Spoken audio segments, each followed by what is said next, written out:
Hi, you guys. So, as science teachers, or for any teacher for that matter, trying to figure out the best instructional tools for your kids that are specifically aligned to your district's curriculum can be somewhat of a daunting task.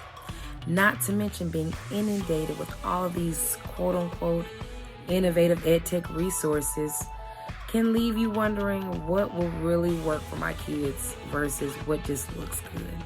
So, over the years, I've had an opportunity to narrow down a list of my top 5 favorite EdTech resources. Can you guess which one is my number one? Let's see. To ensure the quality of my ranked selections, I kind of created a mini scoring rubric to determine the level of effectiveness a particular resource provided to me. So I wanted to make sure that the students could collaborate, that it was aligned to the state standards. I'm in Georgia, so a couple of the content indicators are specific to what they want the students to do.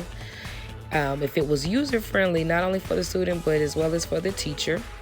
If it could provide interdisciplinary practices and student feedback. I wanted to make sure that it could capture the students' data, give them feedback and pointers on what they should focus in on, as well as give them ways to enhance their strengths. So coming in at number 5 is BrainPOP. I love BrainPOP. I've been using it since my first year. You can select any content area to watch a short film on. You also get an opportunity to assess the students, whether it's by paper, you can print out the assessments, only 10 questions, multiple choice, or you can use it as a collaborative assessment to where all the students get a chance to work together and do a process of elimination of recalling what they retained from the video. Not only do you get a chance to watch the film, take an assessment, but you can also play a game. Now, I will say the advanced features require a subscription. That's something you have to do at your own time, but I love BrainPOP. So coming in at number 4 is Google Classroom. Thankfully, my district decided to purchase G Suites a while back, and so I get a chance to not only post assignments on the stream, but as you can see, I've posted announcements. If there is a cool website that I would like for them to check out, I'll post it on there. Anything from announcements, assignments, I can foster a discussion post. If students would like to give me feedback on a particular project, they can do that. The parents are also aware of any new assignments that I post, so Google Classroom has been very beneficial throughout the entire year. So coming in at number 3 is GIMPKid. GIMPKid is a awesome interactive platform where the students get a chance to not only assess themselves on random questions, but they can submit questions to be placed in the game and be assessed on those as well. Now, I, as the facilitator, can determine which ones are of quality to be played within the game. So notice how I'm setting up a Kid collab. I can select a particular profile. The students can play in 3 different modes. They can decide to play for 10 minutes to collect as much cash as possible. I can set a dollar amount for each person to try to attempt to make it to the dollar amount, or they can make as much money within a specific time frame as they're reaching that class goal.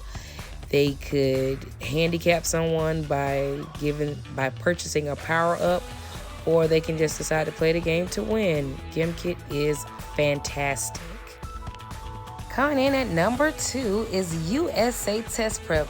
This is a dynamic platform. Why? It not only gives you bell ringers, not only gives you assessments, questions of the day. You can use this as an interactive game, class party. The students can play games and partners against each other. You get free response questions, performance tasks, you name it. Puzzles in the event. I need some sub activities. The students can participate in these class activities either online, or I can print them off. And they also have the answer key. I love USA Test Prep. I use it for not only remediation, but as well as for enrichment. It's a very rich resource, and it's recommended among educators within my district. And coming in at number 1 is Quizlet. I love Quizlet for a number of reasons. Why? You get a chance to create your own class sets. Notice how I have a number of class sets on here, depending upon the unit that we've been in. You get a chance to use the flashcard method to assess your knowledge on vocabulary. And it's not just limited vocabulary. It depends upon how you set it up. It could be for particular questions. You could have them write out their answers. You could have them spell vocab terms. You could have them test their knowledge. You can't see it on my mobile platform, but on the desktop platform, there's this thing called Quizlet Live. It puts the students in randomized groups. They get a chance to compete. I mean, it is fantastic. It gives them great feedback on what they should work on, what their strengths were, and the students can't stop raving about it. This is the top favorite of tools for myself and for my students. Didn't see any of your top 5? Put them in the comments below. Don't forget to click the link, subscribe, and share.